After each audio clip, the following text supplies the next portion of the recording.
Go to TAPgiles.com to learn dreams, engage my services, and support the channel. Last time we learned how to move pawns along a path. Now let's learn how to get the pawn to automatically move a number of spaces. So now we want to kind of, instead of just pressing these on and off and stuff, we want to track how many moves in what direction we're trying to get to and kind of let it do its own thing. So for that I used a calculator to make like a local variable. So instead of a variable thing like that, I used a calculator which is its result is looped into itself. And now we can kind of send values into here and it will add and subtract from the overall number. So it's like a locally stored number. So if we added a switch and a value slider, and we powered the value slider for a short amount of time, and we sent a 1. So we want to power it for just 1 frame, and that will add it once to this. If we use a signal manipulator in pulse mode, then when we turn this on, it will pulse for 1 frame and power that for 1 frame, and that will send that value into here for 1 frame. And then I'll just display that on the screen, what our current value is. Let's put it over there. So play time, and then do that, and it added a 1. And if we had this on 8, then it will add an 8. So 2 plus 8 is 10, and then it will just stay at 10. So we want to first be able to add to this. So I'll just use a controller sensor in remote mode, and I'll use up to add to it and down to subtract from it. So if I use this pulse, then I can press up and it will send a 1. And if I do the same for down, but instead of using this simple pulse mode, I can go to custom remapper and then pulse set on, and that does exactly the same thing. But now I can change what it actually outputs when it pulses. So it will send this one while it's not pulsing, and this one while it is pulsing. So if we just move that down to -1, then it will subtract 1 when it pulses. And we can wire that into the same place. So I'll press up, up, up, down, down, down. So I can just change this value as I like by pressing the up and down buttons. If this is positive, then we want to play this with the positive stuff kind of locked in. So let's go like that. So we've got a calculator. Is the current value more than 0? If it is, then we'll power this and power the forwards thingy. And then at the end of this, we want to subtract 1 from here so that it goes back down slowly to 0 until it has no more moves left. So I'll have a value slider over here that goes down to -1, and normally it's on 0, and we want to kind of add this to these. So I'll have another calculator. So it's got this preliminary thing, and it will just add those together and then put that result into here. So it'll add +1 from here, or -1 from here, or +1 or -1 from this timeline. So this would kind of keyframe that to -1 if it was moving forwards, and that would subtract 1 from this number.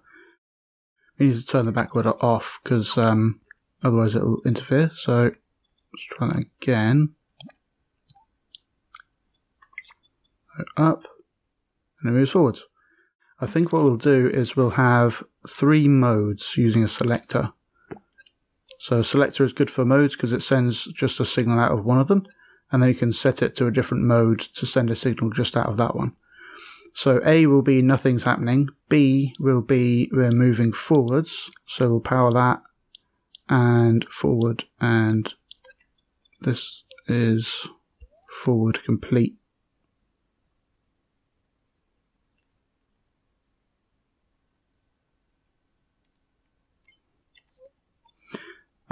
Cool, and then C is moving backwards, so we'll power that, and we'll have this other one for forward, backward complete. Oh.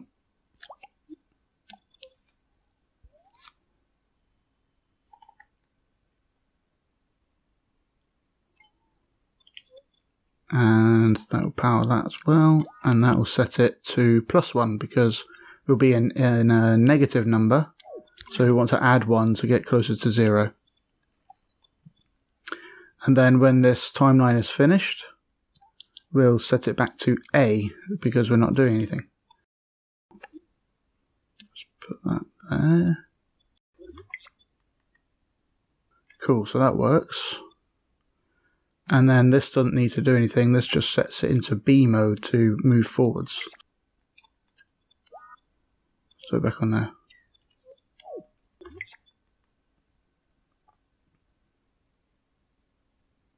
Cool, so we had 3 spaces and then it moved around the corner. Good stuff. And then let's try moving in reverse. So when we have a negative number, so it's less than 0, we'll go to the move backwards mode. We've got to wire that into here. Cool, so now we can move backwards as well. So we can like move forwards a load. And I can reduce that down to move backwards. Good stuff. And we can make this faster.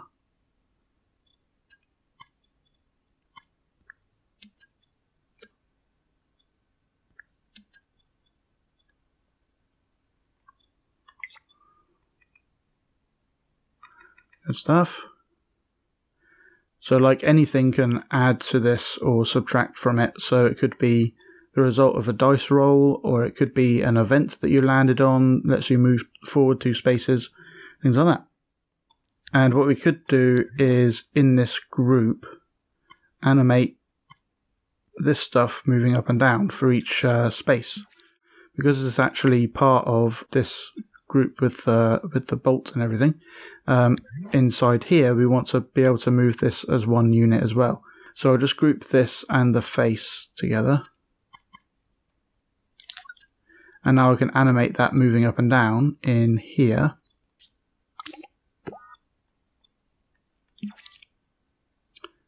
So yeah, there's an empty one and then an empty one at the end.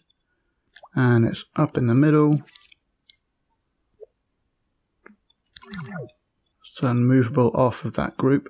So it will still be affected by the lookout rotator, but it won't actually be physically simulated or anything. Now it's got little hops, and you can put a sound effect on there, like that.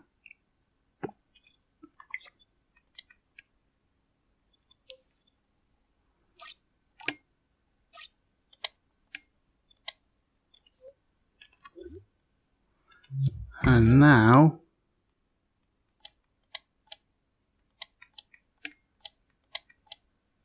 and that.